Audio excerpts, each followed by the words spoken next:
Hi, I'm Shane Phillips, the CEO of the Phillips Group, and we're here at the HR Summit Expo, the largest HR event in the Middle East.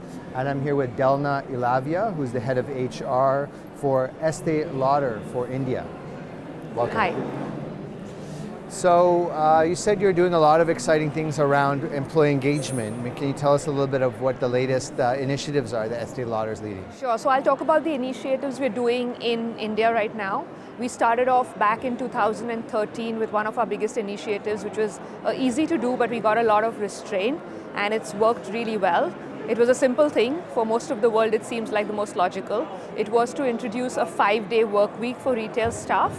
So we genuinely believe that if they are your front-facing to the customer, they need to be happy, well-rested, and have the same benefits as the corporate employees. So the 5-day work week, we're probably the only company that started with it in retail. And we're very happy to be there. Wow. So reducing from 6 to 5 was a giant step forward in India. That's great. What are some of the other things that you've been doing? So employee benefits, again, things like leave, things like compensation, even in terms of compensation, because we believe that even within retail, we need a certain type of skill.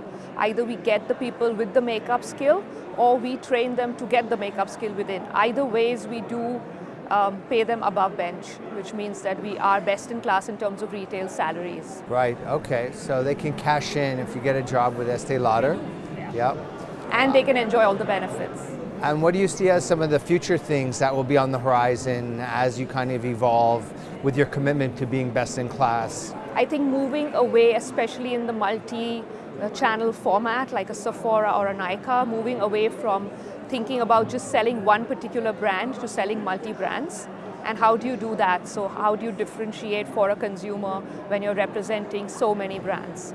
So what is that USP that you bring? So for example, if I'm going to sell a lipstick from a Bobbi Brown, an Estée Lauder, a MAC or a Clinique, how is it that I'm able to pitch the right brand to the right customer? Right, well thank you so much, Delna, for sharing your insights on what's happening in India. Thank you for having me. Always exciting geography to watch. Yeah. I'm Shane Phillips, your host with the Phillips Group, and we were hearing from Mrs. Delna Elavia, who's the head of HR for Estée Lauder India, and we're at the HR Summit Expo, the largest HR event in the Middle East.